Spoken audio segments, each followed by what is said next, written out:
നമസ്കാരം. പ്രധാന വാർത്തകൾ. കേന്ദ്ര സർക്കാർ തൊഴിലുറപ്പ് പദ്ധതി അട്ടിമറിക്കാൻ ശ്രമിക്കുന്നുവെന്ന പ്രചരണം വ്യാജമെന്ന് കേന്ദ്ര സഹമന്ത്രി ജോർജ് കുര്യൻ. തൊഴിൽ ദിനങ്ങൾ വർദ്ധിപ്പിച്ചത് മോദി സർക്കാർ. തൊഴിലുറപ്പ് പദ്ധതി കൂടുതൽ കാര്യക്ഷമമാക്കും. കേരളത്തിന്റെ സംഗീത പാരമ്പര്യം ഭക്തിരസപ്രധാനമെന്ന് കേന്ദ്ര സാംസ്കാരിക ടൂറിസം മന്ത്രി ഗജേന്ദ്ര സിംഗ് ഷെവാവത്ത്. കേരളത്തിന്റെ സാംസ്കാരികവും ആത്മീയവുമായ ഭൂമിശാസ്ത്രം വ്യത്യസ്തമല്ലെന്നും കേന്ദ്രമന്ത്രി. തപസ്യ സുവർണ ജൂബിലി രാജ്യാന്തര സംഗീതോത്സവം പാലക്കാട്ട്. വേനലാരംഭത്തിൽ തന്നെ തീപിടുത്തം വ്യാപകമാകുന്നു.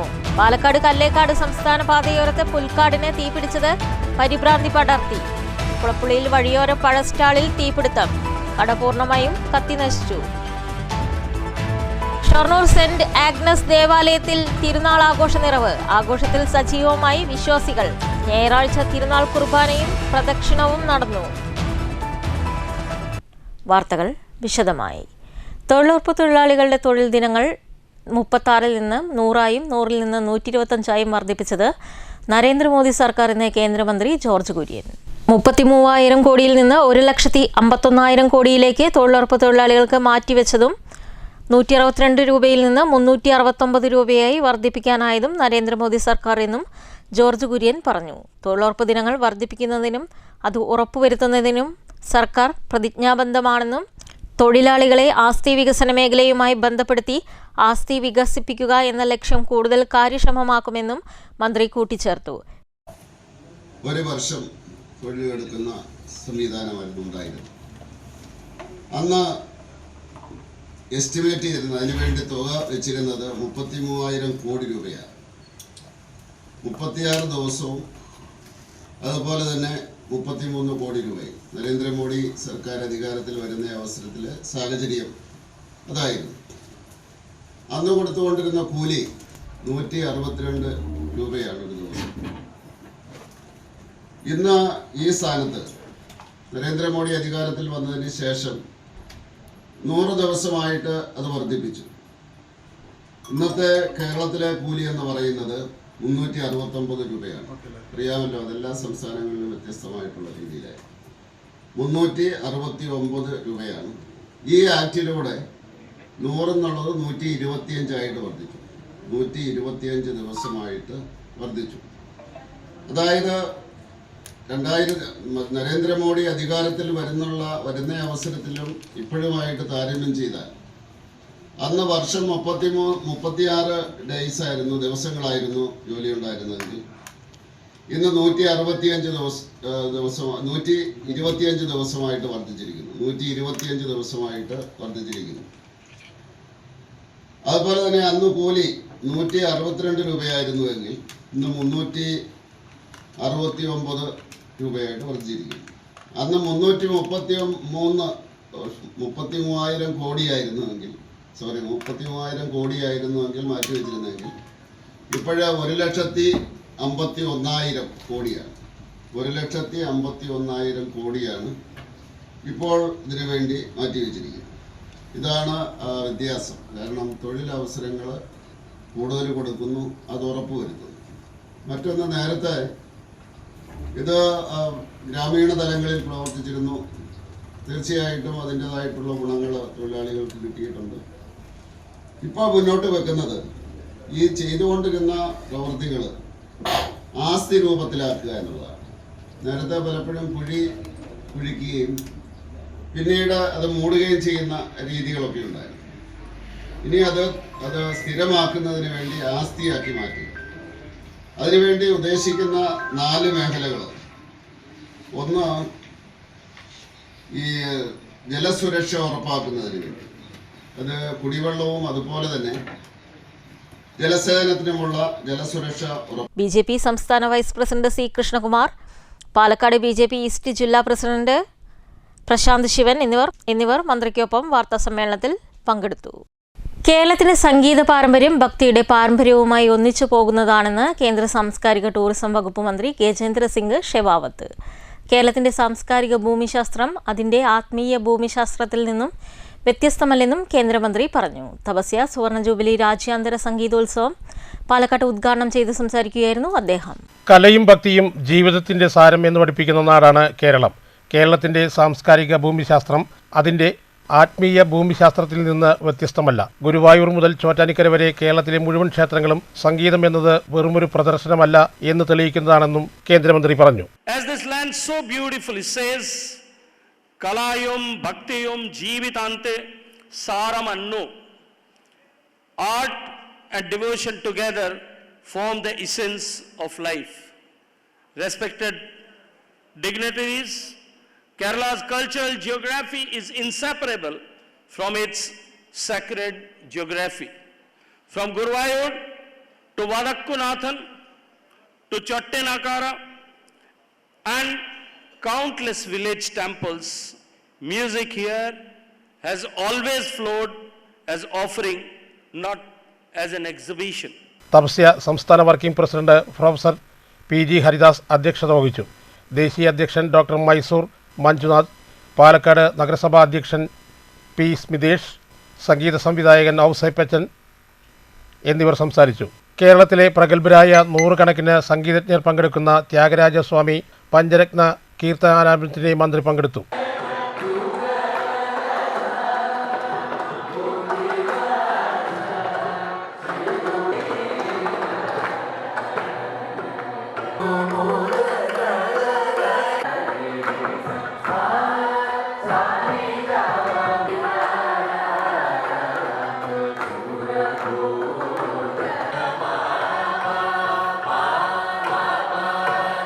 ഇരുപതാം തീയതി വരെ വിവിധ സെഷനുകളിലായി രാജ്യാന്തര സംഗീതജ്ഞർ ഉൾപ്പെടെ വേദിയിലെത്തും. News bureau, Palakkad. കല്ലേക്കാട് വൻ തീപിടുത്തം. പാലക്കാട് കുളപ്പള്ളി സംസ്ഥാന പാതയിൽ കല്ലേക്കാട് പൊടിപ്പാറ ടാറ്റ ഷോറൂമിന്റെ പിറകുവശത്തെ പുൽക്കാടിനാണ് തീ പടർന്നത്. ശനിയാഴ്ച രാത്രിയായിരുന്നു സംഭവം. 3 യൂണിറ്റ് അഗ്നിരക്ഷാസേന എത്തിയാണ് തീയണച്ചത്. കുളപ്പള്ളിയിൽ സിംകോ കമ്പനിക്ക് സമീപം പ്രവർത്തിക്കുന്ന ഫ്രൂട്ട്സ് കടയ്ക്ക് തീപിടിച്ചു. മമ്മി എന്ന ആളുടെ വഴിയോരത്ത് പ്രവർത്തിക്കുന്ന കട തീപിടുത്തത്തിൽ പൂർണ്ണമായും കത്തി നശിച്ചു. 50,000 രൂപ നാശനഷ്ടം കണക്കാക്കുന്നു. ഷൊർണൂർ പോലീസിൽ പരാതി നൽകി. കുളപ്പള്ളി സിംകോ കമ്പനിക്ക് മുൻവശം പാതയോരത്ത് വർഷങ്ങളായി പ്രവർത്തിച്ചു വരുന്ന ഫ്രൂട്ട്സ് കച്ചവടം നടത്തുന്ന ഷെഡിലാണ് തീപിടുത്തമുണ്ടായത്. മമ്മി എന്ന ആളുടേതാണ് കട. ഇയാൾ താൽക്കാലികമായി പ്ലാസ്റ്റിക് ഷീറ്റ് മേഞ്ഞുകൊണ്ട് ഷെഡ് കെട്ടിയാണ് ഹസീന എന്ന പേരിൽ ഫ്രൂട്ട് കച്ചവടം നടത്തിവരുന്നത്. തീപിടുത്തത്തിൽ കട പൂർണ്ണമായി കത്തി നശിച്ചിട്ടുണ്ട്. രാത്രി 1 മണിക്കും 2 മണിക്കും ഇടയിലാണത്രേ സംഭവം. വിവരമറിഞ്ഞ് ഷൊർണൂർ പോലീസ് ഫയർഫോഴ്സ് യൂണിറ്റിനെ വിളിച്ചു വരുത്തി തീ അണയ്ക്കുകയായിരുന്നു. ഇന്നലെ കടയുടമ കുറേയധികം ഫ്രൂട്ട്സ് വിൽപ്പനയ്ക്കായി ഇവിടെ എത്തിച്ചിരുന്നു. ഇലക്ട്രിക് ഗ്ലാസുകൾ, ഫ്രൂട്ട്സുകൾ ഉൾപ്പെടെ എല്ലാം കത്തിച്ചാമ്പലായ നിലയിലാണ്. 50,000 രൂപ നാശനഷ്ടം കണക്കാക്കുന്നതായി കടയുടമ മമ്മി STVയോട് പറഞ്ഞു. ഇന്നലെ 10 മണിക്ക് കട അടച്ചു പോയതായിരുന്നു. അതിനുശേഷം പിന്നെ രാവിലെ നമ്മുടെ കൂട്ടുകാരൻ വിളിച്ചു പറയുന്നത് അവൻ്റെ കുട്ടികളെ മദ്രസയിൽ കൊണ്ടാക്കും മുമ്പ് 6 മണിക്ക് എൻ്റെ കട എന്താ ഇവിടെ ഫുള്ളായിട്ട് കത്തി നശിച്ചിട്ടുള്ളൂ, ഇങ്ങനെ കത്തിയിട്ടുണ്ടെന്ന് പറഞ്ഞിട്ട് വിളിച്ചു പറയുമ്പോഴാണ് ഞാൻ വിവരം അറിയുന്നത്. പോലീസ് പരാതി കൊടുത്തിട്ടുണ്ടോ? എത്ര നാശനഷ്ടം ഉണ്ടാവും? ഇങ്ങനെ ഒരു 10-50,000 രൂപയുടെ ത്രാസുകളൊക്കെ ഉണ്ട്. പിന്നെ ഇന്നലെ ഉച്ചരിച്ചാണ് സാധനം വന്നത്. അപ്പോൾ അതിൻ്റെയൊക്കെ അങ്ങനെ ഇരിച്ചറിഞ്ഞ് ചെയ്യാന്ന് വിചാരിച്ചു. ഒരു സുഹൃത്താണ് കട കത്തിയ വിവരം തന്നെ വിളിച്ചറിയിച്ചതെന്നും മമ്മി പറഞ്ഞു. കത്തിയതുമായി ബന്ധപ്പെട്ട് ഷൊർണൂർ പോലീസിൽ പരാതി നൽകിയിട്ടുണ്ട്. ഉപജീവനത്തിനാവശ്യമായ സഹായ സഹകരണങ്ങൾ നൽകുമെന്നും ഇതിനാവശ്യമായ ഇടപെടലുകൾ നടത്തിയിട്ടുണ്ടെന്നും വഴിയോര കച്ചവട തൊഴിലാളി union CITU Shoranur unit secretary Unnikrishnan പറഞ്ഞു. നമ്മൾ ഇന്നലെ രാത്രി ഏകദേശം 1 മണി കഴിഞ്ഞതിന് ശേഷം സംഭവിച്ചിരിക്കുന്നത്. അപ്പോൾ ഇന്ന് രാവിലെയാണ് ഞങ്ങൾക്കത് അറിയാൻ പറ്റിയത്. അപ്പോൾ ഇവിടെ ഷൊർണൂർ നമ്മളെ വഴിയോര കച്ചവട തൊഴിലാളി യൂണിയൻ്റെ സെക്രട്ടറി എന്നുള്ള നിലയ്ക്ക് ഞാൻ ഇതുമായിട്ട് ബന്ധപ്പെടുകയും നമ്മൾ പോലീസ് സ്റ്റേഷനിൽ ഒരു പരാതി കൊടുക്കുകയും ചെയ്തിട്ടുണ്ട്. ഈ തുടർ നടപടികൾ നമ്മൾ ഈ തൊഴിലാളിക്ക് വേണ്ട ഒരു ഉപജീവന മാർഗത്തിന് വേണ്ട സഹായങ്ങൾ ഞങ്ങളുടെ യൂണിയൻ്റെ ഭാഗത്തു നിന്ന് ഉണ്ടാവുന്നുള്ളത് നമ്മൾ ഇപ്പോൾ ഈ തൊഴിലാളിക്ക് ഉറപ്പ് കൊടുക്കുകയാണ്. News centre, Shoranur. വടക്കഞ്ചേരി വാഴാനി അണക്കെട്ടിന് സമീപം കാട്ടാനയെ ഗുരുതരമായ പരിക്കുകളോടെ അവശനിലയിൽ കണ്ടെത്തി. PG വനം ഡിവിഷന് കീഴിലുള്ള വനമേഖലയിലാണ് മുറിവേറ്റ നിലയിൽ കൊമ്പനെ കണ്ടത്. കടുവയുടെ ആക്രമണത്തിലാണ് കൊമ്പന് പരിക്കേറ്റതെന്നാണ് വനംവകുപ്പിന്റെ പ്രാഥമിക നിഗമനം. പരിക്കേറ്റ ഭാഗത്ത് വലിയ തോതിൽ നീര് വന്ന് വീർത്തിരിക്കുകയാണെന്നും മുറിവിൽ നിന്ന് പഴുപ്പൊലിക്കുന്ന അവസ്ഥയിലാണെന്നും ദൃക്സാക്ഷികൾ പറയുന്നു. പരിക്കിൻ്റെ തീവ്രത കാരണം ആനയ്ക്ക് നടക്കാൻ പോലും പ്രയാസമുള്ള അവസ്ഥയാണുള്ളത്. കടുവയുടെ ആക്രമണത്തിലാണ് ആനയ്ക്ക് പരിക്കേറ്റതെന്നാണ് വനം വകുപ്പിന്റെ പ്രാഥമിക നിഗമനം. ശനിയാഴ്ച രാവിലെ 9:30 ആനയെ ആദ്യമായി വനമേഖലയിൽ അവശനിലയിൽ കണ്ടത്. വേദന സംഹാരി എന്ന നിലയിൽ ആന ഇടയ്ക്കിടെ വെള്ളത്തിലിറങ്ങി നിൽക്കുന്നുണ്ടെന്നും നിരീക്ഷിച്ചവർ പറയുന്നു. മച്ചാട് വനത്തിൽ നിന്ന് സ്ഥിരമായി വാഴാനി ജലാശയത്തിൽ വെള്ളം കുടിക്കാനെത്തുന്ന ആനക്കൂട്ടത്തിലെ ഒരു കൊമ്പനാണിതെന്നാണ് സംശയിക്കുന്നത്. വിവരമറിഞ്ഞ് സ്ഥലത്തെത്തിയ വനപാലകർ ആനയെ നിരീക്ഷിച്ചു വരികയാണ്. സ്ഥിതിഗതികൾ ഉന്നത വനം വകുപ്പ് ഉദ്യോഗസ്ഥരെ അറിയിച്ചിട്ടുണ്ടെന്നും വിദഗ്ധ ഡോക്ടർമാരുടെ സംഘം ഇന്ന് സ്ഥലത്തെത്തി ആനയ്ക്ക് ആവശ്യമായ ചികിത്സ നൽകുമെന്നും അധികൃതർ വ്യക്തമാക്കി. News bureau, Thrissur. Shoranur saint Agnes ദേവാലയത്തിലെ തിരുനാളാഘോഷം പരിസമാപ്തിയിലേക്ക്. തിരുനാൾ ദിനമായ ഞായറാഴ്ച തിരുനാൾ കുർബാന, തിരുനാൾ പ്രദക്ഷിണം തുടങ്ങിയ ആഘോഷ പരിപാടികൾ നടന്നു.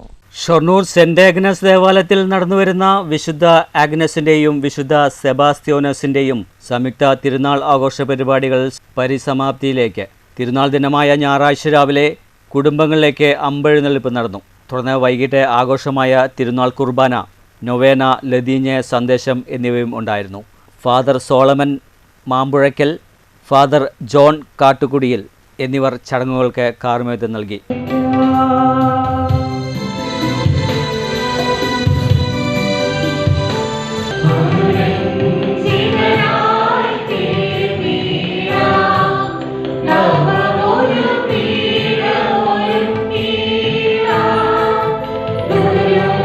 തുടർന്ന് ഇടവകയിലെ വിശ്വാസികൾ പൊതുവാൾ ജംഗ്ഷനിലേക്ക് തിരുനാൾ പ്രദക്ഷിണവും നടത്തിയിരുന്നു. തിങ്കളാഴ്ച രാവിലെയാണ് തിരുനാൾ ആഘോഷത്തിന് പരിസമാപ്തി കുറിക്കുക. News centre, Shoranur. ഷൊർണൂർ കണയം ഗ്രാമത്തിന്റെ സമീപ ഭൂതകാല ചരിത്രമെന്ന് വിശേഷിപ്പിക്കാവുന്ന PV ശ്രീധര വാര്യരുടെ ഓർമ്മക്കുറിപ്പുകൾ പ്രകാശനം ചെയ്തു.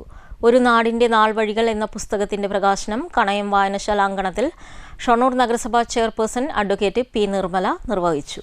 Ottapalam taluk library council secretary KP സുധീറിന് പുസ്തകം കൈമാറിയാണ് P. നിർമ്മല പ്രകാശനം നിർവഹിച്ചത്.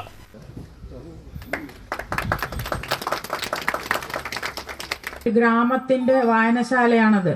70 വർഷങ്ങൾക്ക് മുൻപ് ആരംഭിച്ചിട്ടുള്ള ഒരു വായനശാല എന്ന് പറഞ്ഞാൽ അന്നത്തെ ഒരു സാഹചര്യം നമ്മൾ മനസ്സിലോർക്കണം. ഇന്നത്തെ പോലെ വായനശാലകൾക്ക് ഗ്രാൻഡോ അല്ലെങ്കിൽ മറ്റ് നഗരസഭകളിൽ നിന്നോ മറ്റല്ലെങ്കിൽ തദ്ദേശ സ്വയംഭരണ സ്ഥാപനങ്ങളിൽ നിന്നോ ഒരു വായനശാല വികസിപ്പിക്കുന്നതിന് വേണ്ട ഭൗതിക സൗകര്യങ്ങൾ മെച്ചപ്പെടുത്തുന്നതിനുള്ള ഗ്രാൻഡോ പണമോ ഒന്നും ലഭിക്കാത്ത ഒരു സാഹചര്യത്തിലാണ് ഈ വായനശാല ഇവിടെ പ്രവർത്തനം ആരംഭിച്ചിട്ടുള്ളത് എന്നുള്ളത് പ്രത്യേകം ശ്രദ്ധേയമായ ഒരു കാര്യമാണ്. അത്രയും പഴക്കം ചെന്ന ഒരു വായനശാലയിലാണ് നമ്മളിവിടെ ഇന്ന് ഒത്തുകൂടിയിട്ടുള്ളത്. അപ്പോൾ ഇതിൻ്റെ ചരിത്രവും ഈ വായനശാലയുടെ ചരിത്രമല്ല പറയുന്നത്, ഈ കണയം എന്ന് പറയുന്ന ഗ്രാമത്തിൻ്റെ ചരിത്രം അതാണ് ഇവിടെ രേഖപ്പെടുത്തിയിട്ടുള്ളത്. പുസ്തക പ്രകാശന ചടങ്ങിൽ പാലക്കാട് ജില്ലാ library council president doctor CP Chitrabhanu അധ്യക്ഷത വഹിച്ചു. കണയം ഗ്രാമീണ വായനശാല പ്രസിഡന്റ് A. അരവിന്ദൻ സ്വാഗതം പറഞ്ഞു. സ്മിത സുധീർ പ്രാർത്ഥനാഗാനം ആലപിച്ചു. ഷൊർണൂർ നഗരസഭാ standing committee chairperson advocate Sini Manoj, councillor KK Gopi, V. Unnikrishnan master, K. Parameswaran master, A. Raghavan Nair, P. Muhammad, MS Padmasree, P. Venugopal, Savithri teacher, OM Gopikrishnan എന്നിവർ പ്രസംഗിച്ചു. PV ശ്രീധര വാര്യർ മറുപടി പ്രസംഗം നടത്തി. ഒരു നൂറ്റാണ്ട് മുമ്പുള്ള കണയം ഗ്രാമത്തിൻ്റെ ചിത്രവും ചരിത്രവും തുടർന്നുള്ള വളർച്ചയും തളർച്ചയും ഉൾപ്പെടെ പഴയകാല ഗ്രാമീണ ജീവിതത്തിൻ്റെ ഗൃഹാതുരമായ തുടിപ്പുകൾ കണയത്ത് ജനിച്ചു വളർന്ന് ഇപ്പോൾ വാടാനംകുറിശ്ശിയിൽ താമസമാക്കിയ PV ശ്രീധര വാര്യരുടെ ഒരു നാടിൻ്റെ നാൾവഴികൾ എന്ന ഓർമ്മക്കുറിപ്പുകളിൽ വായിച്ചെടുക്കാം. News centre, Shoranur. കലാമണ്ഡലത്തിന്റെ ചരിത്രത്തിൽ ആദ്യമായി മദ്ദളക്കേളി അവതരിപ്പിച്ച സന്തോഷത്തിലാണ് കുമാരി മഹാലക്ഷ്മിയും സംഘവും. കലോത്സവത്തിൽ A ഗ്രേഡ് ലഭിച്ചതിനേക്കാളും സന്തോഷമുണ്ട് കലാമണ്ഡലത്തിൽ മദ്ദളക്കേളി അവതരിപ്പിച്ചതിൽ എന്ന് കുമാരി മഹാലക്ഷ്മി പറഞ്ഞു. പഞ്ചവാദ്യത്തിന്റെ കുലപതിയായ ചെർപ്പളശ്ശേരി ശിവൻ, കുനിശ്ശേരി ചന്ദ്രൻ, മറ്റ് പ്രഗത്ഭരായവരുടെ മുന്നിൽ അവതരിപ്പിച്ച സന്തോഷത്തിലാണ് കുമാരി മഹാലക്ഷ്മിയും സംഘവും.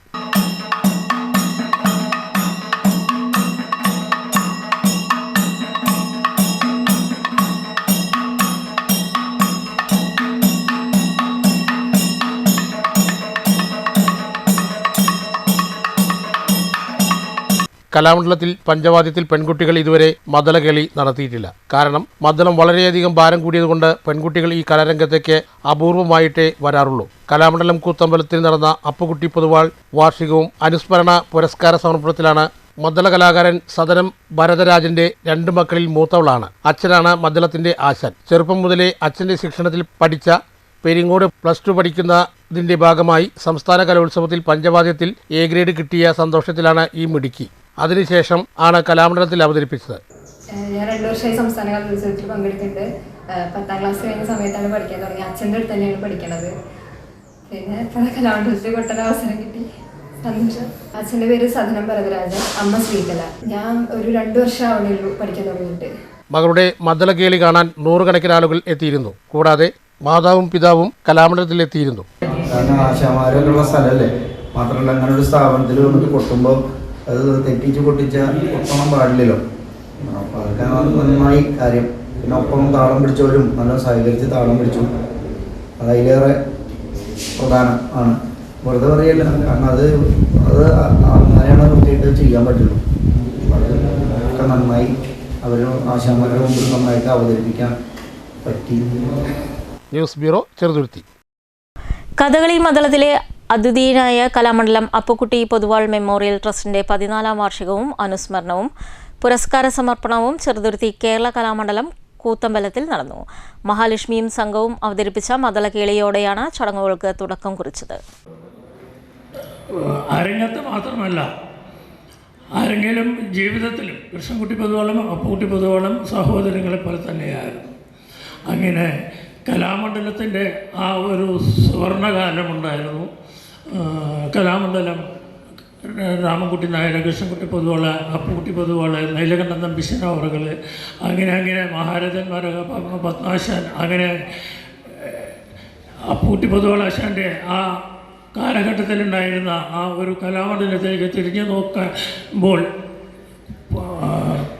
ഇവിടെ സദസ്സിലിരിക്കുന്ന കുറച്ച് പേർക്കെങ്കിലും ആ പഴമയിൽ നിന്ന് നോക്കി കാണുന്ന കുറച്ച് പേരെങ്കിലും, പ്രത്യേകിച്ച് ഞാൻ ശിവദാസമാഷെ സൂചിപ്പിക്കൽ, ആ ഒരു കാലത്തെയൊക്കെ ഓർമ്മിക്കുന്ന കുറച്ച് പേരെങ്കിലുമൊക്കെ ഇവിടെ ഉണ്ടാവും. പഞ്ചവാദ്യത്തിലെ മദ്ദള കുലപതി ചെറുപ്പുളശ്ശേരി ശിവൻ ഭദ്രദീപം കൊളുത്തി ഉദ്ഘാടനം ചെയ്തു. ട്രസ്റ്റ് പ്രസിഡന്റ് ഗോപിയൻ പൊതുവാൾ അധ്യക്ഷത വഹിച്ചു. വി കലാധരൻ അപ്പുക്കുട്ടി പൊതുവാൾ അനുസ്മരണം നടത്തി. പ്രസിദ്ധ പഞ്ചവാദ്യ മദ്ദള കലാകാരൻ കുനിശ്ശേരി ചന്ദ്രന് കലാമണ്ഡലം അപ്പുക്കുട്ടി പൊതുവാൾ സ്മാരക പുരസ്കാരം, കലാമണ്ഡലം പ്രവീണ് തിരുവില്ലാമല മാധവ് വാര്യ സ്മാരക യുവപ്രതിഭ പുരസ്കാരവും നൽകി ആദരിച്ചു. Kalamandalam Haridas, doctor NP Vijayakrishnan, Kalamandalam Kuttinarayanan, Nelluvai Sasi, V Asoka Warrier, Kalamandalam Sreejith തുടങ്ങിയവർ സംസാരിച്ചു. ട്രസ്റ്റ് സെക്രട്ടറി കലാമണ്ഡലം ഹരിഹരൻ സ്വാഗതവും സദനം ജയരാജ് നന്ദിയും പറഞ്ഞു. തുടർന്ന് കലാമണ്ഡലം ഹരീഷും കലാമണ്ഡലം വിനോദും സംഘവും അവതരിപ്പിച്ച കഥകളിപ്പദ കച്ചേരി അരങ്ങേറി. News bureau, Cheruthuruthy. ഷൊർണൂർ BRCയുടെ കീഴിൽ പ്രവർത്തിക്കുന്ന ഓട്ടിസം സെന്ററിൽ ഫിസിയോതെറാപ്പിസ്റ്റ്, സൈക്കോളജിസ്റ്റ് എന്നിവരുടെ സേവനം കൂടി ലഭ്യമാക്കണമെന്ന് PTA പ്രസിഡന്റ് അബ്ദുൾ ജബ്ബാർ ആവശ്യപ്പെട്ടു. BRCയുടെ കീഴിൽ നല്ല നടന്നു വരുന്ന ഒരു സ്ഥാപനമാണ് ഷൊർണൂർ ഓട്ടിസം സെന്റർ. അവിടെ നിലവിൽ സ്പീച്ച് തെറാപ്പിസ്റ്റ് ഉണ്ട്. നമുക്ക് അവിടെ അത്യാവശ്യമായിട്ട് വേണ്ടത് സൈക്കോളജിസ്റ്റും അതുപോലെ തന്നെ ഫിസിയോതെറാപ്പിസ്റ്റാണ്. അവിടെ എല്ലാവിധ വിഭാഗത്തിൽപ്പെട്ട കുട്ടികൾക്കും അവർ വൈകല്യം അനുസരിച്ചുള്ള പരിശീലനം കൊടുക്കുന്നുണ്ട്. അവിടുത്തെ ട്രെയിനേഴ്സ് എന്ന് പറഞ്ഞാൽ കാർത്തിക ടീച്ചർ, ഹോസിയ ടീച്ചർ, അവരെല്ലാം കുട്ടികൾക്ക് അറിഞ്ഞുകൊണ്ട് തന്നെ അവരുടെ ആത്മാർത്ഥമായിട്ട് തന്നെ അവർക്ക് വേണ്ടിയുള്ള സേവനം ചെയ്തു കൊടുക്കുന്നുണ്ട്. അപ്പം നമ്മുടെ ആവശ്യങ്ങൾ നിറവേറ്റി തരാൻ ഗവൺമെൻറ് ഒരു മുൻകൈ എടുക്കണമെന്ന് അഭ്യർത്ഥിക്കുകയാണ്. നെടുങ്ങോട്ടൂർ ആസ്ഥാനമായി പ്രവർത്തിക്കുന്ന സ്ഥാപനത്തിൽ 3 വയസ്സ് മുതൽ 18 വയസ്സ് വരെ സൗജന്യ സേവനമാണ് ഇവിടെ ലഭിക്കുന്നത്.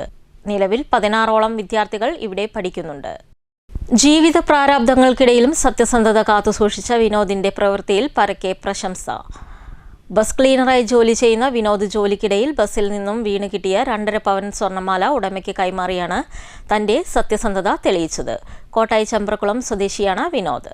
ബസ് ക്ലീനറായി ജോലി ചെയ്യുന്നതിനിടയിൽ ബസ്സിൽ നിന്നും വീണ് കിട്ടിയ 2.5 പവൻ സ്വർണ്ണമാല ഉടമയ്ക്ക് കൈമാറിയാണ് വിനോദ് തന്റെ സത്യസന്ധത തെളിയിച്ചത്. കഴിഞ്ഞ ദിവസം പാലക്കാട് നിന്ന് കൊടുന്തിരപ്പള്ളിയിലെ ബന്ധുക്കളുടെ വീട്ടിലേക്ക് വരികയായിരുന്ന കൊടുമ്പ് സ്വദേശിയായ അത്തിക്കാട് കാഞ്ഞിരക്കുന്നം ഗോകുലിൻ്റെ ഭാര്യ കവിതയുടെ മാലയാണ് യാത്രക്കിടയിൽ പാലക്കാട് പൂടൂർ കോട്ടായി റൂട്ടിൽ ഓടുന്ന കാണ്ടാത്ത് ബസ്സിൽ നഷ്ടപ്പെട്ടത്.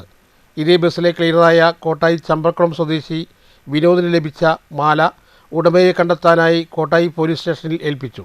ആഭരണത്തിന്റെ ഉടമ കോട്ടായി പോലീസ് സ്റ്റേഷനുമായി ബന്ധപ്പെട്ടു. Station SI Thajudheen, senior police കോൺസ്റ്റബിൾമാരായ ശിവൻ, ശിവകുമാർ, ലിജിൽ, വനിതാ പോലീസ് ലേഖ എന്നിവരുടെ സാന്നിധ്യത്തിൽ ഉടമ കവിതയ്ക്ക് ആഭരണം കൈമാറി.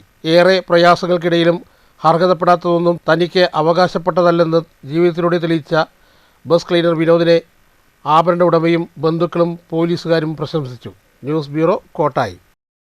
മണ്ണൂരിലെ അൽമണിയറ ആർട്സ് ആൻഡ് സ്പോർട്സ് ക്ലബിന്റെ നേതൃത്വത്തിൽ നടന്നുവന്നിരുന്ന 10ാമത് ഫ്ലഡ്സ് ഫുട്ബോൾ മേള സമാപിച്ചു.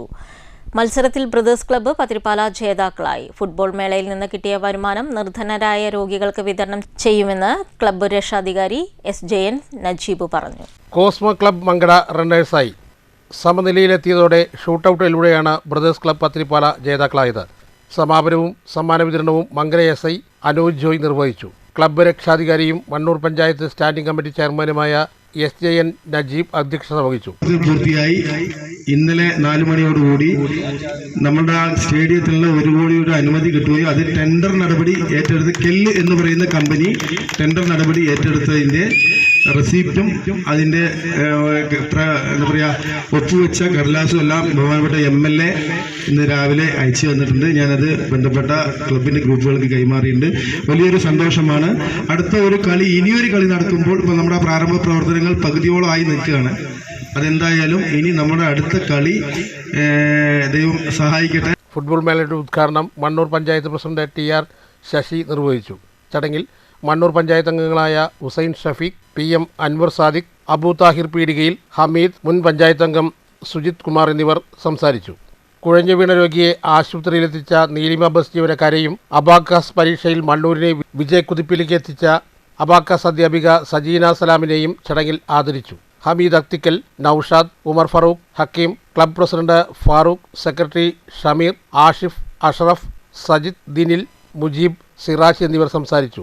ട്രോഫികൾ സ്പോൺസർ ചെയ്ത ഫറാസ് ടിപ്പർ ഉടമ ഹംസ, കൃഷ്ണദാസ് എന്നിവർ വിശിഷ്ടാതിഥികളായി പങ്കെടുത്തു. ഫുട്ബോൾ മേളയിൽ നിന്നും കിട്ടിയ വരുമാനം നിർധനരായ രോഗികൾക്ക് വിതരണം ചെയ്യുമെന്ന് രക്ഷാധികാരി കൂടിയായ SJN നജീബ് അറിയിച്ചു. പ്രശ്നങ്ങളുണ്ടാകുമെന്ന് കരുതി വൻ പോലീസ് സംഘമാണ് സ്ഥലത്ത് നിലയുറപ്പിച്ചിരുന്നത്. News bureau, Pathirippala. മാറ്റുലി. കരുത്താർജിക്കാൻ CPIM ജനസമ്പർക്കത്തിന്റെ ഭാഗമായി ഗൃഹസന്ദർശനത്തിന് പാർട്ടി തുടക്കമിട്ടിരിക്കുന്നു. ജനങ്ങളെ കേൾക്കാൻ തന്നെയാണ് തീരുമാനം. ഭൂരിപക്ഷ അഭിപ്രായങ്ങൾ നടപ്പിലാക്കാനും പോരായ്മകൾ വിലയിരുത്താനും പാർട്ടി ഉദ്ദേശിക്കുന്നു. അടുത്ത നിയമസഭാ തെരഞ്ഞെടുപ്പ് തന്നെയാണ് ലക്ഷ്യം. നിയമസഭാ തെരഞ്ഞെടുപ്പിൽ ഇടതുഭരണം തുടരുമോ? മാറ്റുലിയിലേക്ക്.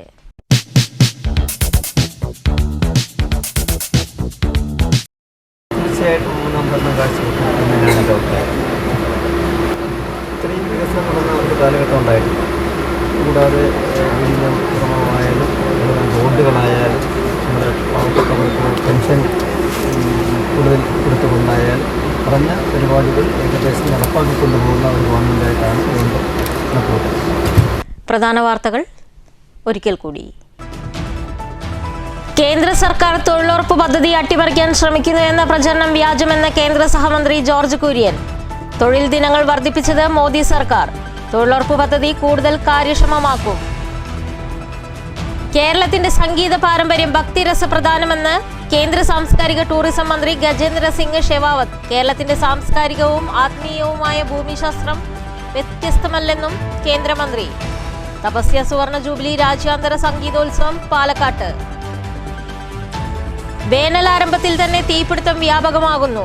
പാലക്കാട് കല്ലേക്കാട് സംസ്ഥാന പാതയോരത്ത് പുൽക്കാടിനെ തീപിടിച്ചത് പരിഭ്രാന്തി പടർത്തി. കുളപ്പുള്ളിയിൽ വഴിയോര പഴ സ്റ്റാളിൽ തീപിടുത്തം. കട പൂർണ്ണമായും കത്തിനശിച്ചു. ഷൊർണൂർ സെന്റ് ആഗ്നസ് ദേവാലയത്തിൽ തിരുനാൾ ആഘോഷ നിറവ്. ആഘോഷത്തിൽ സജീവമായി വിശ്വാസികൾ. ഞായറാഴ്ച തിരുനാൾ കുർബാനയും പ്രദക്ഷിണവും നടന്നു. ഈ വാർത്താ ബുള്ളറ്റിൻ അവസാനിക്കുന്നു. നമസ്കാരം.